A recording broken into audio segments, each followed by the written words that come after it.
I know it's been a really long day, but also a really exciting day, and we are leading into our very last training session of the Student Summit. And then after this particular presentation, we'll be having a quick summary of what we've been doing over the past couple of days, and we have a little gift for everybody, all the students who've been participating in the Digital Verification Core program over the past year. But before that, it is very much my honor and my pleasure to introduce Gavin Sheridan.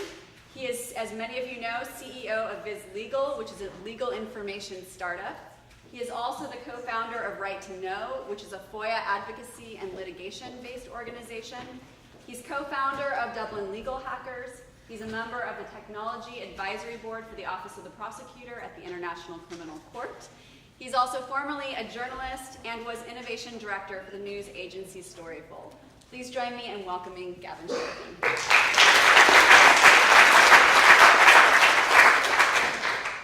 Okay, so I have to follow all of the great talks that preceded me, so my task is not easy.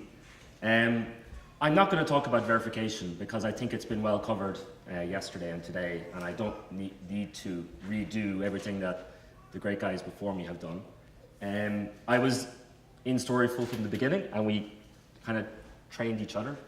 So Malachy and Phelim were with me in Storyful.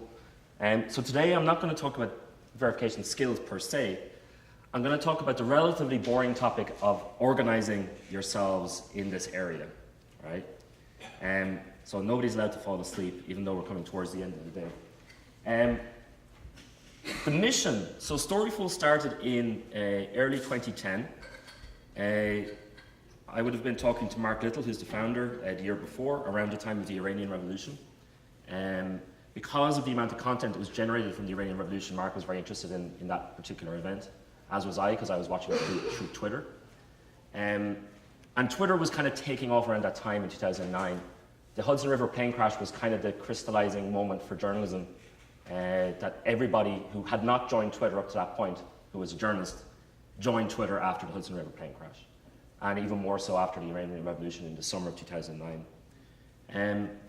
And the mission at Storyful, and this is something I wrote recently because I was thinking about it, and we didn't really formalize this at the start. It's kind of in hindsight, this was the mission, we just kind of embraced it. And I'll read it out because I think it's quite interesting. To find all breaking news events likely to generate eyewitness content, in particular videos, in any language, in any geography, at any time, from any device, on any platform, with the smallest number of journalists possible, because you're a startup, and verify that the content is real, seek permission to use it, do this without any access to any traditional wire sources, so no Reuters, no IP, and solely rely on social media and free tools to detect, source, verify, and clear, and later license content. It's quite a mission for a very small group of people, right? And we all only spoke English in bad Irish accents. So this is an old photograph from 2011. This was basically most of the team. There's some people not in it because they were remote. I'm there in the middle. Mark Little, the founder, is just below me. And you can see these are the current jobs all of these people now have. So this was the very early team who was involved in this mission. So two of the previous speakers are in the background there, Malachy with a big smile on his face, and Phelim, as usual, hiding from the camera. So of these people, I think only 3 are still at Storyful. Della, Shane, and Jenny. All the rest of them are at various other companies since then. But this was the team that was tasked with this quite big mission, even though we didn't really know what we were getting into in 2010 and 2011. And team is a really important part of any startup and any way you're trying to build something. And you'll notice as well, there's a few biases in the kind of backgrounds of the people that were part of the early part of this team. We had a clear bias towards copy editors. So I was a copy editor before I joined Storyful, as was Phelim, who I worked with, Owen as well. Malachy has a background in running a website. Alan was a copy editor with Phelim and Owen, and Markham had a background in copy editing as well. Copy editors that are nerdy, even better. So people who understand technology but have an eye for detail.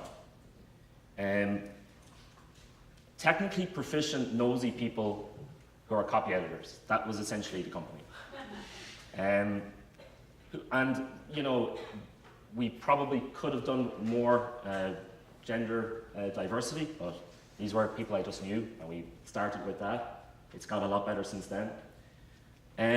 I guess one of my regrets is that we didn't hire developers early enough, or enough of them. The thing about having engineers involved early in a process like this is that they can build empathy with your problems very early if you hire them early. So they can understand your workflows, they can understand your problems, they can understand what possible solutions can be built, and it makes your life easier if you do so. We didn't hire a CTO until the middle of 2011, and then we didn't hire a really lead developer until late 2012. So we ended up having to do a lot of stuff manually.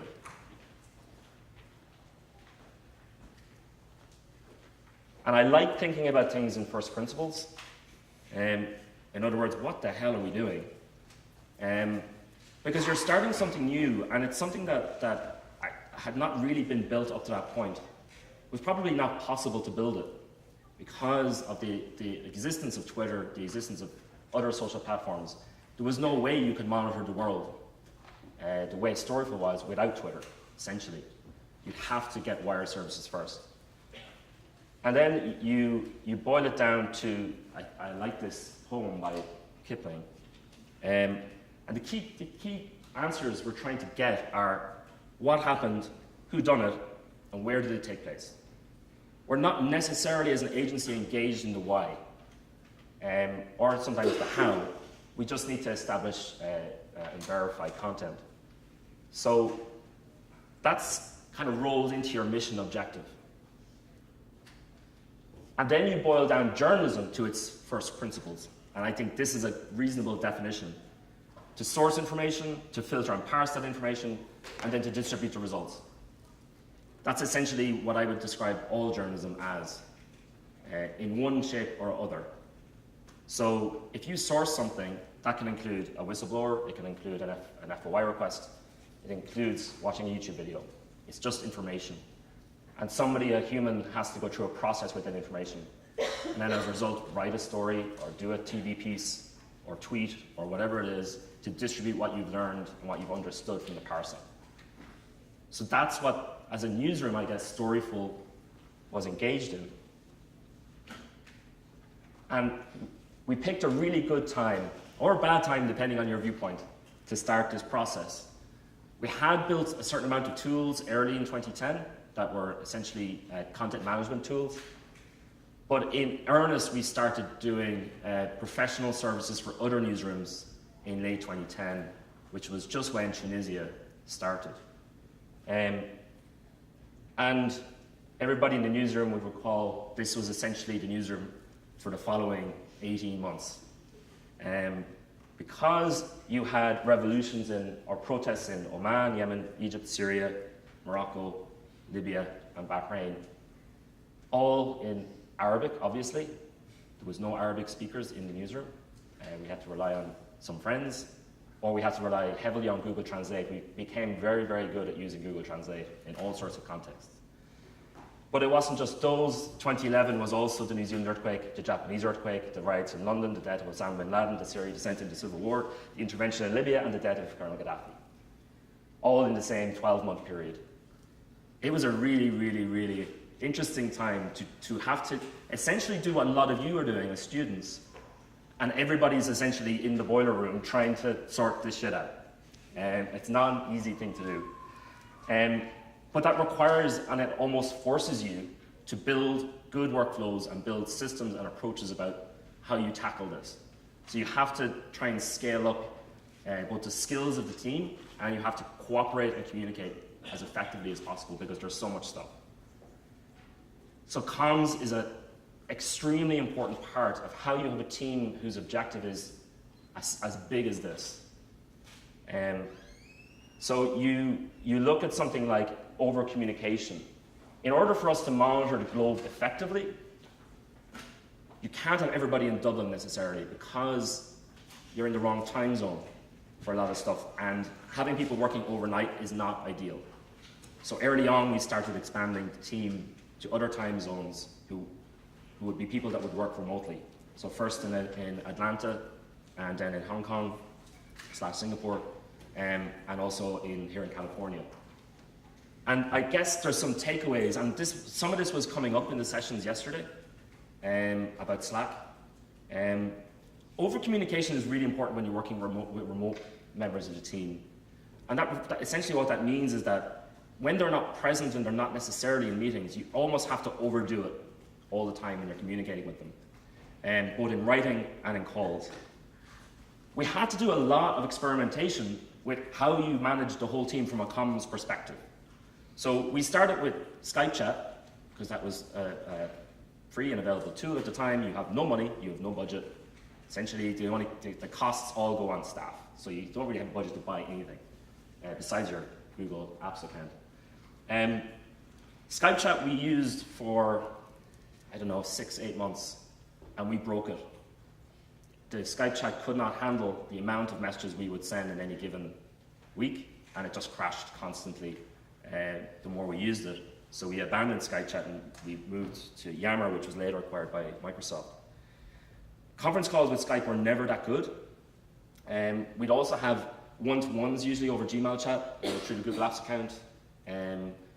But in general, you'd encourage everybody to communicate openly because it usually leads to better results. The gift from the gods was Google Hangouts. I think the newsroom was completely transformed as soon as that launched. I think it was in 2011, I think it first came out, or early 2012. Google Hangouts essentially created a new environment for the newsroom, be it remote or in the same room. And God, we were in really, really small offices with a lot of people. It got very smelly. And Google Docs, obviously, for sharing everything, so it would allow us to easily collaborate. When some people visited our office, they'd comment that, where's the phones and printers, and we just use headsets and Google Docs for everything. And that would be that's the way the office still is. At Hangouts, I think it's worth emphasizing how important they are. So the way we used Hangouts right from the beginning was they'd always be on. So you'd have a Hangout for the newsroom that is open constantly. And everybody would, as we built our shift structure for when people started a shift or ended a shift, people would join the Hangout. And it was just an extremely efficient way of people essentially virtually being in the same room. It completely replaces the need for typing an awful lot of stuff. And everybody, by default, you would say, look, everybody who's on it, just mute yourselves. And when you need to say something, and then mute yourself again. Because you had a lot of people sometimes working from home, and you had people who were working in remote locations, and then you have people in the office.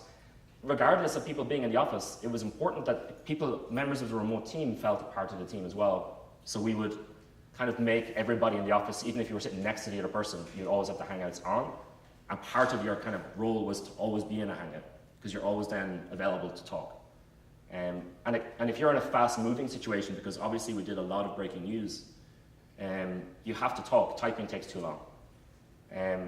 For assigning stuff and stuff like that, yes, you'll use a chat tool later when Slack was launched, switching to that. But it's a very important thing that one of Storyful staff, Casey, who I still haven't met, she's in Atlanta. I've never met her. I worked with her for 4 years. I've never met her in person. She would work from home, and she has a lot of pets, and she has cats, and we would see the cats in the background, and you have conversation about cats, right? Those conversations, as part of team building and as part of having a shared mission and a shared purpose, are really important. Passively chatting on Slack doesn't create that dynamic, I think. You have to have a continuous understanding that that other person is working with you, and that you're, becoming friends virtually. And obviously, for training remote team members and sharing screens and demonstrating stuff, Hangouts are invaluable for all of that. It doesn't quite work in any other tool that we tried over the years. Hangouts have always been a core part of how you have large numbers of people, a couple of dozen people, that's just working together without much issue. It's a very low friction way of communicating. So it's a key thing. Thank you, Google gods, for doing it. Second thing I talk about is technology, and this actually came up in our session yesterday as well, which was related to whether your laptop is good enough to do all the tasks that you need to do. Can I install Google Earth? Is there enough space on my hard drive? Can I install this thing? Have I accidentally installed spyware or adware on my computer? Those kind of things can create a lot of problems if you don't address them early. So we took a very serious view, I think, of technology, not just in terms of training in skills on how to use Google Earth to verify video, but training in skills on how to use a computer. And I think it's a really important part. So part of the methodology we used was, well, number one, well-configured machines with 2 to 3 screens. Having a second screen increases your productivity enormously in any job. It's a statistical fact. So you become more productive. Screens are cheap. You can get nice 24-inch screens for $150. Having 3 of them and a computer that can handle 3 screens.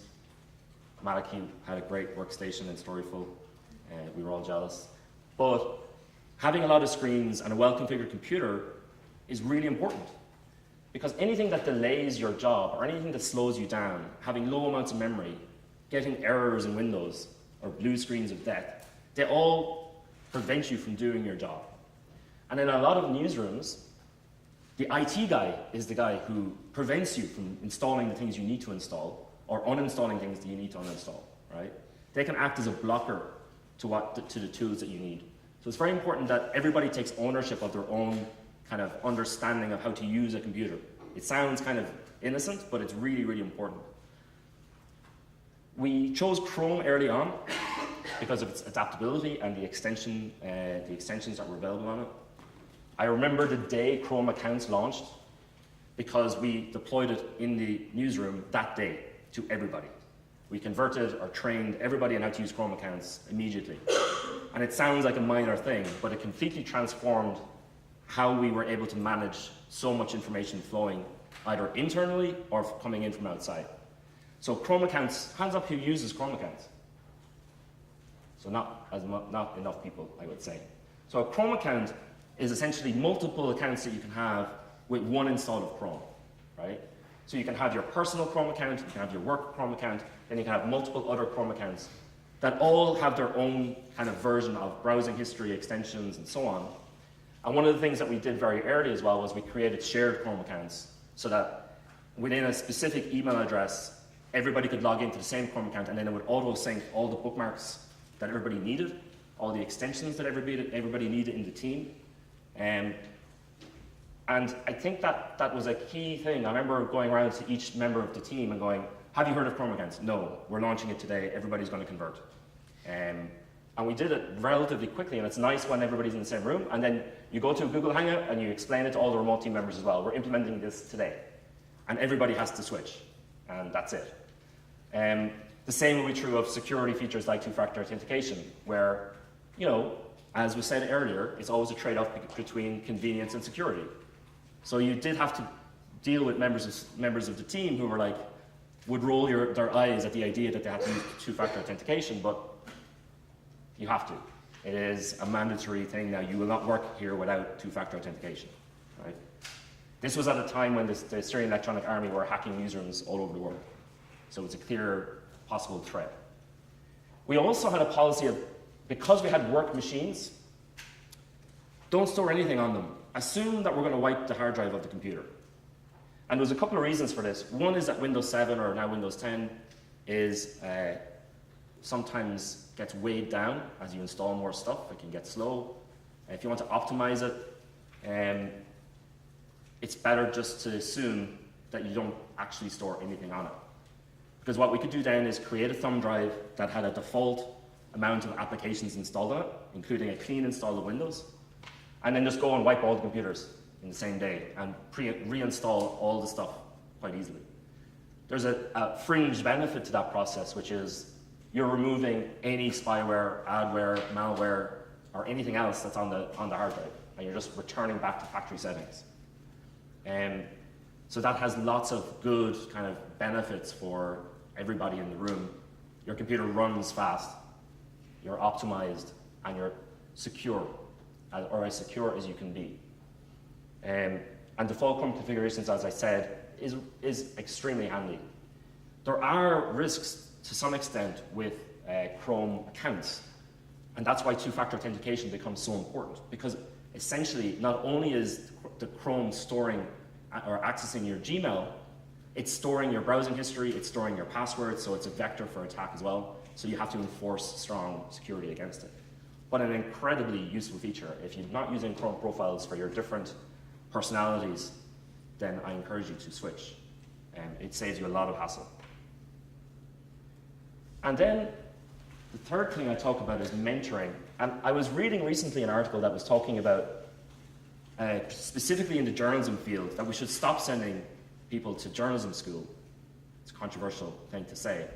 There's a lot of colleges that charge a lot of money for people to go to journalism school. And the argument was that actually we should be training people on the job, and journalism should return to its roots, which was apprenticeships and mentoring. I think there's a lot of merit in that argument. We had a philosophy which was almost the opposite of what newsrooms had become. So I worked in a couple of newsrooms myself. And the problem with a lot of traditional print newsrooms, for example, is that you might have an experienced journalist working in a newsroom, and they have techniques and skills about how to get stories. Is it in their interest to share those skills with junior members of the team, or is it not? And in a lot of newsrooms, they don't. So they have no willingness to share or mentor younger members of staff because they're afraid that their new colleagues will scoop them on stories. It's quite a selfish environment sometimes. So we did the opposite and said that if somebody joins the company, we should default to everyone having a base skill level overall. And we put a lot of time and effort into doing that. So regardless of what you're actually doing on the day, you should be able to switch to another editorial task if needs require, depending on the circumstances. So you have to, everybody has to be playing off the same level. And obviously, training never ends. Between 2010, when Storyful started, and 2014, after it was acquired, the world completely changed in terms of the amount of content being generated, the tools that you could use, the technology available, the skills that you could apply. You have to train the team constantly, because otherwise you fall behind. So you have to keep an eye on all of the latest technology, plus all the skills that are required to keep improving. And new skills and new tools come along all the time. And I think there's a benefit, and I noted here at the bottom, that staff who are equally skilled have equal voices, and hierarchies can prevent innovation and create silos. So by everybody having a very core base level of skills that was constantly being improved, or hopefully constantly being improved, everybody felt they had an ownership of the problems we were solving. There was no one person who felt, well, I'm only skilled at this thing, but that other person is better at that thing. You start with a philosophy of everybody sharing the same skill sets. It's extremely important for how empowered new members of the team feel. Even people who are 6 months in, if they've shared the same skill level as people who've worked there for 4 years, feel as empowered to contribute ideas to the team as anybody, because they've gone through the same apprenticeship process. So part of my job was competitive intelligence. So that was knowing all of the tools that exist in the market for solving the problems we're trying to solve, either as a competitive risk or as something that we could use in our newsroom. And then trying to feed back from any training or conferences that any member of the team will go to. You have to come in, and oftentimes it would be better in small teams than in the entire newsroom at the same time, because then you're not disrupting the workflows of other members of the team. Pull 3 people aside. Small teams are usually working better for when you're trying to introduce new concepts. So continuous training is extremely important. So when we hired people, Sinkorswim was the kind of core philosophy. If you didn't get it within a month, you were in trouble. Because there was a lot of ownership placed on new hires. You were given a lot of responsibility very early, and you're like, okay, will you figure this out? Will you be able to adapt? And will you be able to essentially shift speeds? Because it's an incredibly fast newsroom. Stuff has to be turned around quickly. I'm a big fan of shadowing and hand-holding. The idea being, when there is a new staff member, that you sit down with them, side by side, for days if necessary, and watch what they do and how they do it, but also teach them where they're going wrong while sitting at the screen with them. It's a certain investment of time, but it pays off, I think, in the long run. And then you'd also have a kind of a policy where you might be allowed to publish a story within Storyful within the first week or first few days, if it's a nominally uncontroversial video and you've gone through a certain amount of processes with it. But in general, I think we often approached it from, no, you have to do a certain amount of rigorous onboarding and training before you're allowed to do anything. And we had this CPA system as well, which came up yesterday in the session when we were talking about peer review of content and peer review of stories. CPA was our kind of acronym for checking each other's content, publishing the other person's content, and then alerting the other person's content. There was a very clear kind of line that you had to, in order to do anything, it had to go through a process with your peers. And obviously the fringe benefit of that process is that you've put together this story, you're showing a video from Syria, you outline in an editorial, here's what I think is going on in this video, you identify the latitude, longitude, you've identified a date or time, you've identified who you think the uploader of the video is, and you've reached all these conclusions in 30 minutes of work. You then hand that over to another member of the team who, with fresh eyes, starts again and goes, actually, that date is wrong, Gavin, or that location doesn't look right. And it catches stuff. It catches stuff for us lots of times where you might have the wrong location or something like that. I think it's a discipline that goes back to kind of my second slide, which was copy editors. So the editorial leaders now in Storyful have strong backgrounds in fact-checking and copy editing. So they will not let stuff through. And that goes down to just to even spelling, not just the videos themselves. And you take pride in that as well. And not only that, you end up training the new staff on how to be editors, because they have to practice that themselves. This actually came up today, and it came up yesterday. Discovery is an entire, I could do a full day on discovery alone. It's a big, big area. But I'll mention in passing that if your mission at the start is to monitor the entire globe for all global news events in any language, TweetDeck is the only tool. Storyful would not have been a successful company without TweetDeck. We lived on TweetDeck. Markham would come into the office and say that he was dreaming TweetDeck. He would see TweetDeck on the back of his eyelids when he closed his eyes. It is burned into your soul because you use it so religiously to monitor what's going on. And the easy way to monitor what's going on is to build lists. And we were using the early version of TweetDeck before it was acquired by Twitter. It was built by a British startup. And it was based on Adobe Air. It was quite slow, but it was still the key thing. And the reason TweetDeck is so important is you have multiple ways, multiple columns to monitor multiple things, either through searching or through lists. Storyful's entire way of monitoring the world was building really good lists, either geographical or topical. So we would build lists for as many countries in the world as we could.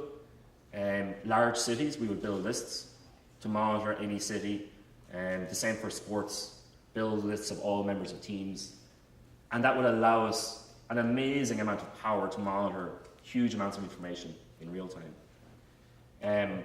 So and all of it is about almost unanticipated events, because if you're breaking news and you have to do monitoring, you have to have a list in place before the event happens. So if a news breaks that somebody's heard an explosion in Paris or Manchester, you should have a list built of all the police bodies, verified accounts within that city. You should have a list that contains all the journalists who work in that city, be it radio or newspaper or television. You should have a list of all the politicians who are from that city. Because as soon as an event happens, that list becomes an amazing resource that you've kind of pre-built in advance. YouTube lists used to exist, they're gone. Facebook lists also, Facebook deprecated last year.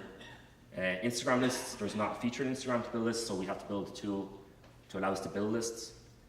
And when you have multiple lists, it again increases your ability to monitor, because Twitter is your breaking news system. It's where you see the event start. Then content from that event appears on other social platforms. So you have to start monitoring those as well. So Facebook lists, we would have built Facebook lists for every local coordinating committee in Syria. You would have built it for lots of different events like election campaigns. It's really, really useful. Unfortunately, lists within the Facebook app or within Facebook web no longer exist, but we ended up having to build tools ourselves. And again, this goes back to having developers in the room. We have a clear need. It's a simple enough problem to solve. We'd like to build lists on any platform, and we'd like to monitor the activity of those accounts in that list, because you're a time-based organization. And a goddamn news list that never ends and is always live and that everyone can edit. And the reason I say goddamn is because it's a nagging thing in your head when you wake up in the morning. It's like, what's on the news list? What are we adding to it?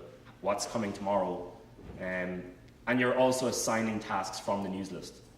So you'll have a member of the team who's like, okay, you need to monitor who's going to take Syria today, who's going to take Latin America today, who's going to take Washington politics today, who's going to take this thing. So your news list is your core way of distributing tasks. We tried a lot of different ways, and Maliki and Phelim can attest to this. Editorial planning is quite difficult. We tried and failed lots and lots of times. It's not an easy thing. Google Calendar plus manual entry in the news list was more or less where we ended up. We tried lots of it. Oftentimes it's down to time pressure. If you're so busy with a small team monitoring everything that's going on now, it can often be quite hard to monitor what you know is coming in the future in terms of an event, like an election, for example. And I'd mentioned this part as well about how we try to approach solving these problems with a small team. So if you have 15 journalists working together 24 hours a day, you have an incentive to try and automate all of your processes to the largest degree possible and reduce the need to hire. Reduce the need to hire more journalists. It sounds, journalists don't like to hear that. So reducing the need for humans, I think, is really important. It's something that's becoming a pressing issue, I think, in the next 5 to 10 years with automation. But we approach it kind of pragmatically, saying, we are going to need more people, but let's try and automate what we can. And essentially, you're trying to reduce the repeated tasks, or you're trying to reduce the tasks that humans don't really need to do. So one of the first systems we built was a recommender system that would analyze our lists and would suggest other people that should be in our lists that are not, based on the social graph of the people in the list. So we do very, very large amounts of calls to the Twitter API to try and build a system that would allow us to understand relative relationships between individuals on Twitter based on follower relationships, and then expand our list so we could expand our coverage. When you have TweetDeck open and you have 60 lists open on TweetDeck, and you have 2 screens and you can't move any, it's quite hard, right? You end up trying to monitor so many countries and so many things, it becomes very taxing. So once you've approached this from an algorithm point of view, you try and build systems to automatically monitor all the lists you've built, either individually or cumulatively. So all the tweets start coming out, and you're like, can we have a machine that watches those tweets and tries to find out when an event had happened, which usually relates to keywords or shifts in the velocity of the tweets. And then the third piece we try to address, and I'm sure you're all familiar with these problems, is how many tabs can you have open at any one time in Chrome? It becomes really, really difficult because you're mining so many different websites for information or for content. And Maliki alluded to this earlier when he talked about SoundDesk as a tool to try and put constraints on that, or put some structure on that process. And we built a tool internally called StreamDesk, not related, it was built before. And it was essentially the same idea. The idea would be that I can enter a keyword and it will automatically tell me when a content related to that keyword pops up on any social network. So we can monitor them all simultaneously. And also build lists and do search terms together so you can monitor everything. And also do geo searches. So we would draw a circle around eastern Ukraine from basically half the country and monitor every geotag post by anybody, mainly focused on possible Russian military action in the east of the country. So we would have a very almost godlike view of the world where you could see everything happening in real time, either at a geo level or keyword level or a list level. I'm not going to spend too much time on this, but I will go through these individually.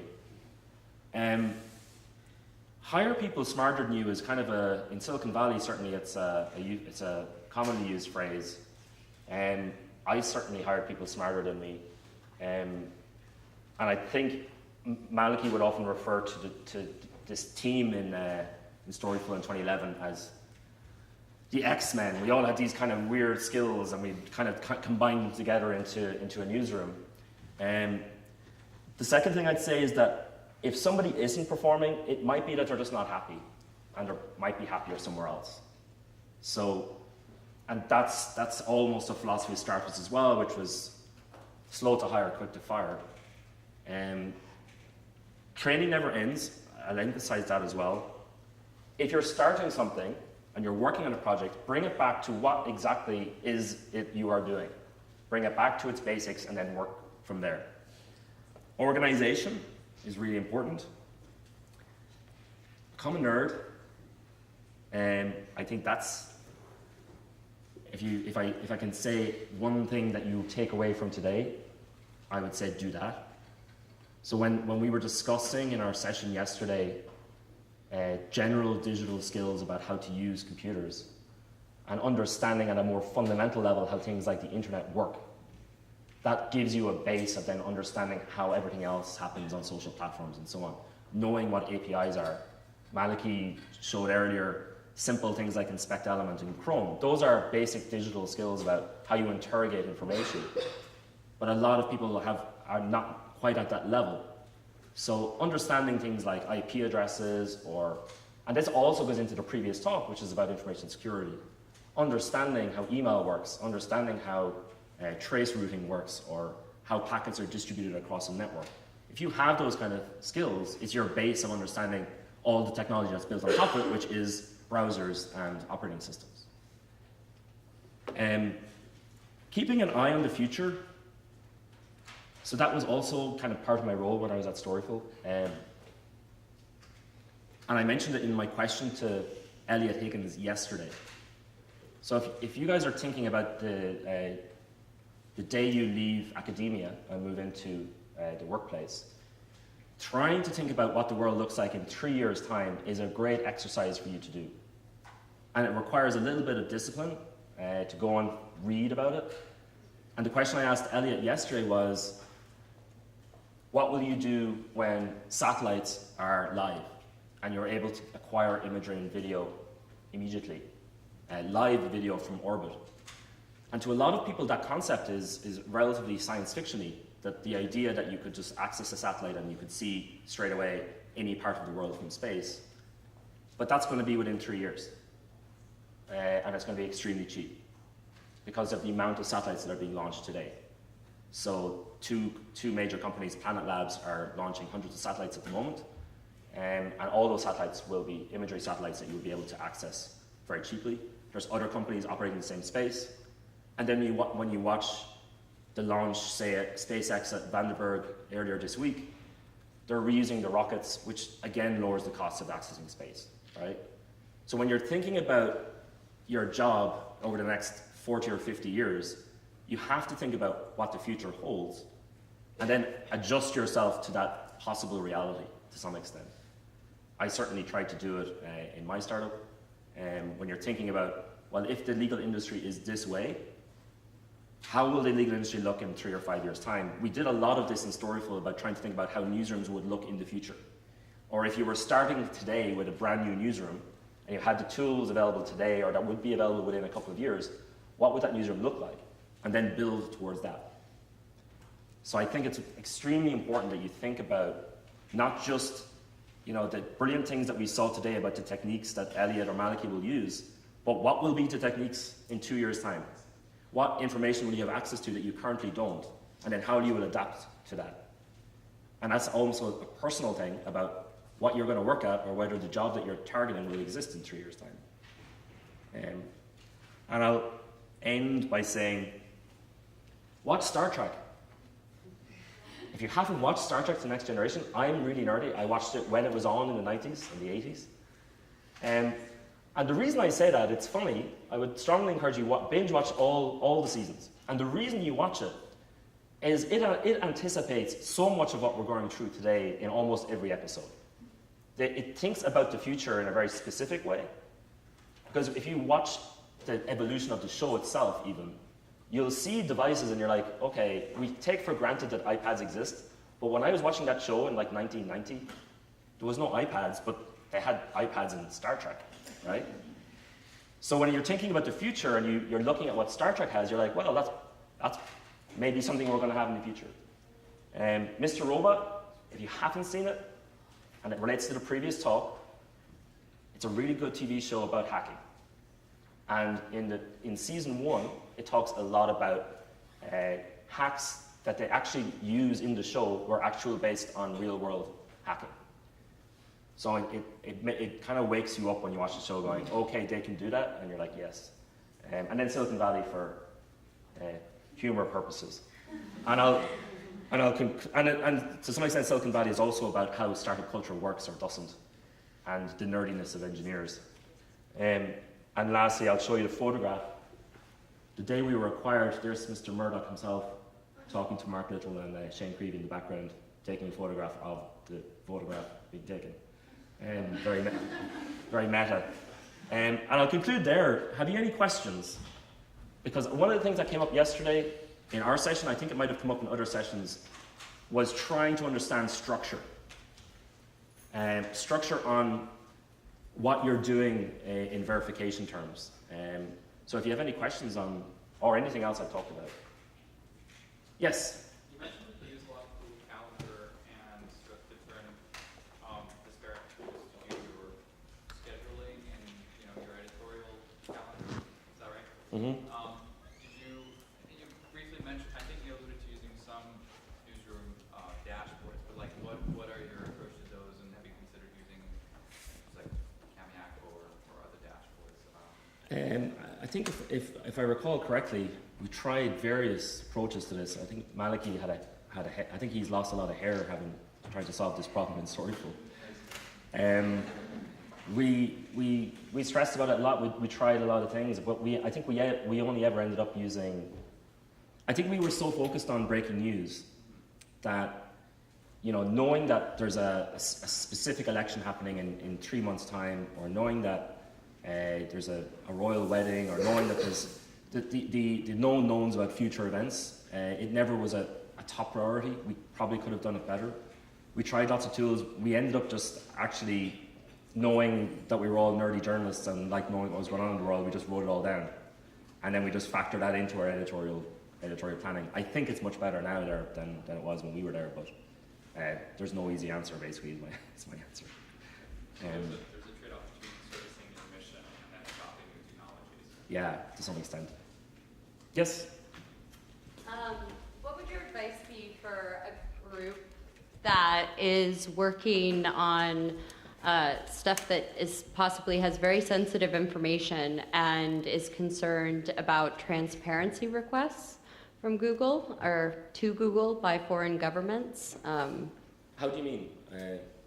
If they're using cloud storage for Yeah. information, and because I know we all love Google, Yeah. but some of us don't, because we get worried if we're at a certain level, maybe with the cases the DVC works with, there could end up being information that would be subject to governments requesting Google transparency. So our threat model was never really that concerned with, say, US surveillance of our Google accounts, because we weren't dealing with that kind of sensitive information.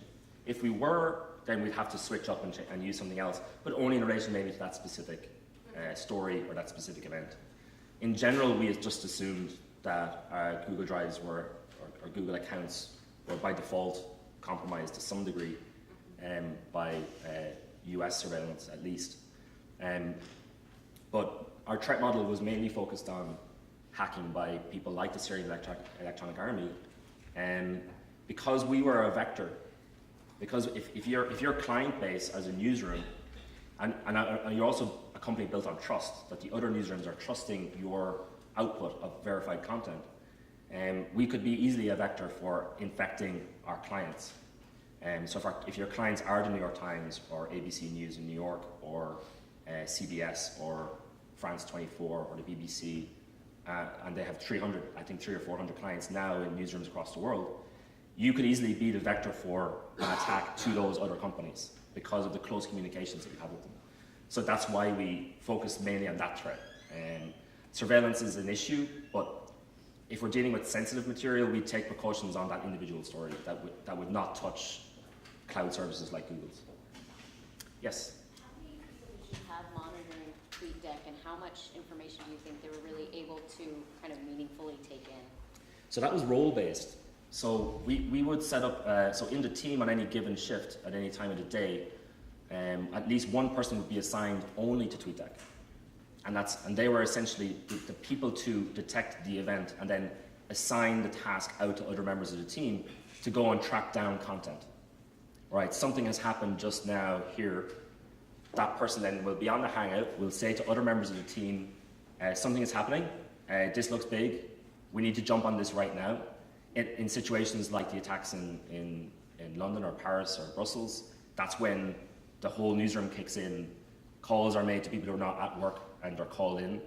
And so you would divvy up the task usually to one person whose job is to monitor TweetDeck all day. That's all they do on their shift. And then they are kind of responsible for not missing shit, essentially, and knowing what's going on in the world, having an understanding of what the news agenda is on the day, and then distributing and telling members of the team, and almost prioritizing it to some extent as well, saying, look, there's something happening in this country, it looks relatively low level, I'll keep an eye on it, and it might generate some content, and then you'll feed that workflow into somebody else who's maybe either focusing on that story or on that region, because they've already been pre-assigned into specific tasks. So then they will say, okay, I'll keep up to date with that, and you'll just divvy it up between people. And that's where Hangouts are really useful, because you can just say it in 3 seconds, this is happening, let's get on it, rather than typing stuff into Slack. Have I answered all your questions already? Okay. Sure. I've got 5 Maybe 2 small ones. So the mission statement that you had at the beginning was really interesting, and it mentions like using free tools. If I understand correctly, I think eventually you guys moved away and started building your own tools. So you moved away from free tools, right? So like maybe you can give some insights how that happened. How did you realize you're reaching some limits with using free tools? Because we all use free tools, right? Which is great, but it has limitations. And you also mentioned like, oh, you were wiping, I guess, their laptops or your computers. So where did you store all the videos? Where's the archive, right? Is it, I guess you have some cloud services. Yeah. Or, So,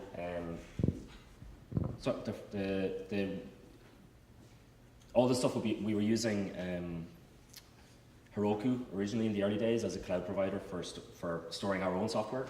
I think they've moved to Amazon at this stage. Sorry, what was your first question again? I lost my track. Free tools. Yeah, sorry. Free tools. Obviously, as a startup, you have no money, and you're starting from the point of view of necessity. So some tools would be good enough that you could manually do a lot of stuff. I think we realized a few months into the Arab Spring that the free tools were not sufficient. Certainly I would have advocated, and so would other members of the team, to scale up the development team in order to build the tools that we needed in order to, because nothing in the market would really address it, or at least there was no tools in the market that say what would be used today, like Data Miner or Banjo or Samdesk, didn't exist. So that's where we were pushing for the idea that we needed to build tools. We started working with a university on collaborating to build the recommender and event detection systems. But the core need was always to build your own tools. And to some extent as a startup, that's a motivation as well, that the tools you build could be valuable and could be sold to other journalists, for example. So I think that evolution was slower than it should have been, but I think they got there eventually. So now Storyful has as many developers as journalists, I think.